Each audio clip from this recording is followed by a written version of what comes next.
Morning, fellow vinyl nuts everywhere from lockdown Melbourne, still in the middle of this lockdown 2 here in Glum City. A lot of record playing, a lot of thinking about doing other things besides being in the house. But while we're here, while we're locked up, plenty of vinyl to have a listen to. So I thought I'd go through what's been in my box this week and things that are coming up that I'm going to listen to or have listened to or really wanted to. Bit of fun. So let's have a look. First up this morning, Simple Minds, Suns and Fascination, Japanese press, really clean, lovely obi.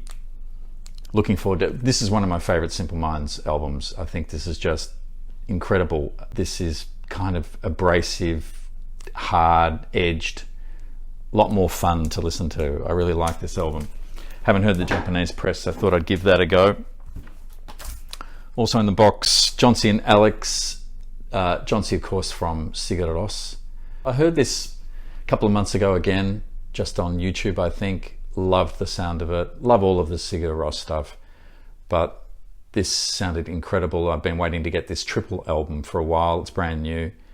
And really looking forward to having a listen to that, because the stuff I've heard so far has been unbelievable. Richard Hawley. If you know anything about me, you know that I love Richard Hawley, incredible, underrated UK songwriter. And this is live at the Devil's Arse 2008. There's a couple of these live albums that he's done on vinyl, not easy to get, quite rare. This one I haven't heard, still in the shrink. I'm really looking forward to getting into this. I just love everything he does, so that will be cool to get into. The Veils, of course, led by Finn Andrews. This is the Runaway Found on Music on Vinyl. Really easy to get this pressing. If you want to get into the Veils, this is a great way to start. That's a good one. Of course, if you like that, you're probably going to love his solo album, this One Piece at a Time. Again, also very inexpensive, easily found, just terrific songwriting, purely from his heart, of course, this album. I love that. So I'm looking forward to getting into that one. Speaking of New Zealand, She Had, the General Electric, the whole She Had catalogue was recently repressed.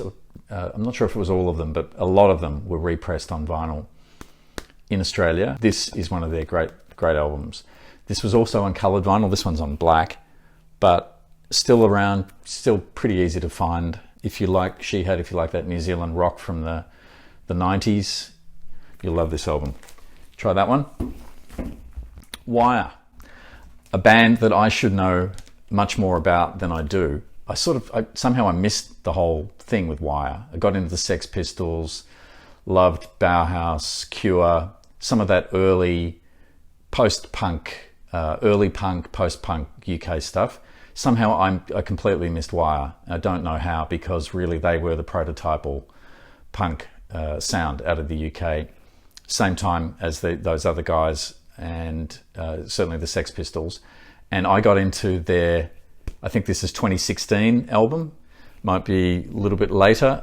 So I basically waited 40 years before, or 50 years before I got into them. This is a terrific album. It's self-titled Wire.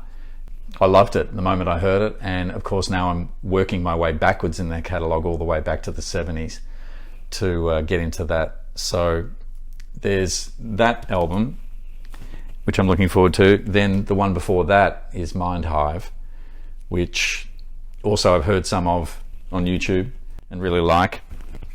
And the EP, Nocturnal Koreans, which is also really fantastic. So I'm loving all of their modern stuff, which means I really need to go back and look at Pink Flag and 154 and all the early stuff. So I'll get there. Perfect Circle. This is Eat the Elephant, of course. This is the double coloured version, blue and red. I've got the black version. Just want to hear the difference between the two.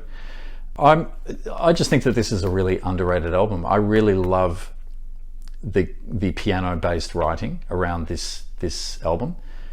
It's not like their earlier stuff. It's certainly not like Tool, but it's much more melodic. Sorry, I just think it's better songwriting. It's beautifully played, beautifully written, a lot of hardcore fans from Tool and Perfect Circle probably not going to get into this album, which is why it's not sold as well.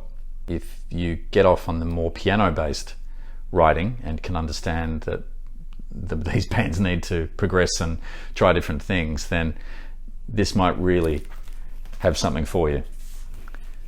Another band that I've been going back and discovering some of their later catalogue instead of their earlier stuff is The Church. Sometime Anywhere, this limited press, this one's on orange vinyl. Not sure if there's a black version, there could be, but this is a really great album, and I've rediscovered all of Kilby's stuff. I've been listening to his solo stuff, going back, as I say, and really discovering The Church again, and it's all amazing. He's just an incredible songwriter. Give that album a go if you haven't tried it. And then I've been really into Dinosaur Jr. for a long time, since the grunge days, early 90s. I've had a couple of their original albums, and I've wanted to compare the recent repressings, see how they're stacking up. So I've been buying a heap of Dinosaur Jr. So I started off with the best of Ear Bleeding Country, which is on white vinyl. Sounds great, really cool, double comp, gatefold, got just about everything you'd want from all of the albums. So that's a really good one to start with if you don't know much about Dinosaur Jr. Where You Been, this is the blue repress. So I haven't heard this, and I wanted to compare that to an original UK pressing that I've got. So we have a looking at that. Dinosaur Jr. Green Mind, seminal, awesome album. This one's on green vinyl, I'm pretty sure. And again, I've got an original UK press. I want to compare that, see how that turned out. And then 3, because one's never enough, right? Of the Without a Sound. So that's the original UK press. Then we've got the new yellow, double yellow, I think this one is. And then there was a single repress a while back. Not sure if this is on coloured vinyl. No, that's black. That was maybe 4 years old. Yeah, so I've got those 3 to listen to, try and figure out which one's the best. I do that a bit. I often buy multiple copies of albums I'm sure you're familiar with, and see which one has the best sound, because that works for me. So that's it, part 1, some of the stuff in my box this week.